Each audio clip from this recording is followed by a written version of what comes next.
Back to my YouTube channel. So vlogs చేయక చాలా రోజులు అయిపోయిందనమాట. అందుకే ఒక వ్లాగ్ చేద్దామని అనుకున్నాను. ఇప్పుడు ఎలాగో బయటకు వెళ్తున్నాను, నైట్ ఫుడ్ స్ట్రీట్కి వెళ్తున్నాను డిఎల్ఎఫ్లోకి. నా అవుట్ఫిట్ అయితే ఇది. బయట చాలా చలేస్తుంది కాబట్టి ఇలా రెడీ అయ్యాను. అండ్ అలానే స్కిన్ కేర్ కూడా చేసేసుకున్నాను. ఇంకా ర్యాపిడో బుక్ చేసుకొని త్వరగా డిఎల్ఎఫ్కి వెళ్ళిపోయి నాకు ఏమేమి తినాలనిపిస్తుందో అన్నీ తినేస్తాను. ఫైనల్గా అయితే రెడీ అయిపోయి లాస్ట్లో వాటర్ బాటిల్ మర్చిపోకుండా వాటర్ బాటిల్ కూడా తీసుకెళ్ళిపోతున్నాను. సో మేమైతే ర్యాపిడో బుక్ చేసుకొని డిఎల్ఎఫ్కి అయితే స్టార్ట్ అయిపోయాము. చాలా చలేస్తుంది. నేనైతే ఫుల్ కవర్డ్ వచ్చాను, కానీ కొంతమంది అంత చలి వేయదు అనుకొని నార్మల్గా వచ్చేసారు. కనిపించట్లేదు, బట్ చాలా సఫర్ అవుతుంది అక్కడ పక్కన. అండ్ ఫైనల్గా డిఎల్ఎఫ్లోకి అయితే వచ్చేసాము. ఇక్కడ క్రౌడ్ చాలా ఉంది, మేబీ క్రిస్మస్ అనేమో. అటు సైడ్ లేదు, లెఫ్ట్ సైడ్ చాలామంది జనాలు ఉన్నారు. ఫస్ట్ అయితే మేము తినడానికి స్ట్రీట్స్ ఆఫ్ కొరియన్ అంట, అక్కడ రామెన్ బాగుంటుందని మా చెల్లి చెప్పింది. And she wants to eat ramen. So మేమైతే ఫస్ట్ అక్కడికి వెళ్ళాము. అదో అక్కడ మీకు కనిపిస్తుంది కదా, స్ట్రీట్స్ ఆఫ్ కొరియన్. అక్కడికైతే వెళ్తున్నాము. ఇంతకుముందు మాదాపూర్లో తిన్నాం అనమాట రామెన్. అంటే నేను ఒక్కదాన్నే తిన్నాను. అక్కడ కొంచెం కొరియన్ స్టైల్ అయితే వచ్చింది, బట్ ఇక్కడ ఓకే లైక్ స్ట్రీట్స్ ఆఫ్ కొరియన్లో ఎలా ఉంటుందో చూద్దాం. అండ్ అలానే ఈరోజు ఇక్కడ ఉన్న వెరైటీస్ అన్నీ తినడానికి ట్రై చేస్తాను. సో మేమైతే ఒక chicken cheese corn dog and also SOK special ramen అన్నారు. ఆ రామెన్లో like fish, prawns and chicken and egg అది వస్తుందని చెప్పారు. Let's see how it will be. Guys ramen తినడానికి వచ్చాను.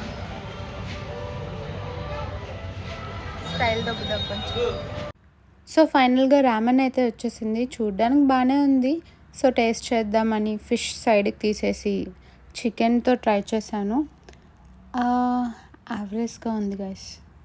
నాకైతే అంత నచ్చలేదు, బట్ అక్కడ ఫస్ట్ బైట్ కొంచెం బాగుందని అలా ఎక్స్ప్రెషన్ ఇచ్చాను. బట్ యా, కొరియన్ టేస్ట్ అయితే అంత తగలలేదు. బట్ మాదాపూర్లో యామన్ సంథింగ్ ఏదో రామన్ తిన్నాను, అదైతే బాగుంది. అండ్ అలానే చాప్ స్టిక్స్తో ఇది సెకండ్ టైం తినడం. But yeah, I have tried. And అలానే మేము కార్న్ డాగ్ కూడా ఆర్డర్ పెట్టాం కాబట్టి అది వచ్చింది.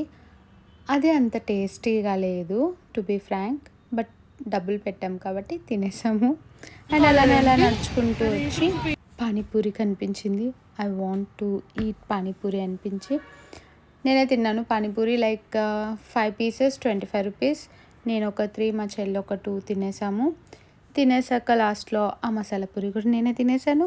అక్కడి నుంచి నడుచుకుంటూ వెళ్ళి వరలక్ష్మి టిఫిన్స్లో ఇడ్లీ తిందామని అనుకున్నాను, బట్ అక్కడ క్రౌడ్ చూసి నో వే అనుకొని కొంచెం ముందుకు వచ్చి ఒక టిఫిన్ షాప్లో తిన్నాం. చాలా బాగున్నాయి ఇడ్లీ అంటే చట్నీ. నెక్స్ట్ ఏం తినాలి అనుకునేటప్పుడు అప్సరా బాదం మిల్క్ కనిపించింది. Like they will add some khoa and give. మొత్తం అయితే తినలేకపోయాను, అప్పటికే నేను ఫుల్ అయిపోయాను అనమాట. నాకు ఫుల్ అయిపోయింది. సగం తినేసి సగం అక్కడే పారేసి బ్యాక్ అయితే స్టార్ట్ అయ్యాం. అంటే ఇంకా తిందామేమో అనుకొని స్టార్ట్ అయ్యాను. ఇంకా అలానే చందమామని చూసుకుంటూ నడుచుకుంటూ కొంచెం ముందుకైతే వచ్చాము. I want to eat strawberry chocolates, like dipped strawberries ఉంటాయి కదా చాక్లెట్స్లో, అవి తిందాం అనుకొని నడుచుకుంటూ వెళ్తున్నాను. బట్ నా వల్ల కాలేదన్నమాట. My stomach is full, so తినలేదు. నా పక్కన మా చెల్లి ఏదో పెద్ద తిందామని తీసుకొని వచ్చింది. ఒక 4 ఇడ్లీస్కి ఫుల్గా అయిపోయింది. నా పని అయిపోయింది అనుకొని వెనక్కి తీసుకొని వచ్చేస్తుంది. ఆ మాత్రం దానికి ఇంత దూరం ఎందుకు తీసుకొచ్చో అని తిడుతుంది గైస్. యాక్చువల్లీ ఇక్కడ నేను ఒక స్టోరీ చెప్తున్నాను. We had fun at idli shop. So I don't want to reveal that fun here in public. అందుకే నేను అక్కడ ఏం చెప్పట్లేదు. I'm giving voice over there. And return అయితే వచ్చేసాము ఇంటికి. ఫైనల్గా ఐ హ్యావ్ ఎంజాయ్డ్. ఓకే 80% అయితే ఎంజాయ్ చేశాను గైస్. 8కి వెళ్ళాం, జస్ట్ రీచ్ అయ్యాం. 10 అయింది. తినింది కొంచెమే, తిరిగింది ఎక్కువ. అండ్ ఈ వ్లాగ్ అయితే ఇలా ఎండ్ చేస్తున్నాను. మళ్ళీ నెక్స్ట్ వ్లాగ్లో కలుసుకుందాం. Till then take care. Bye guys.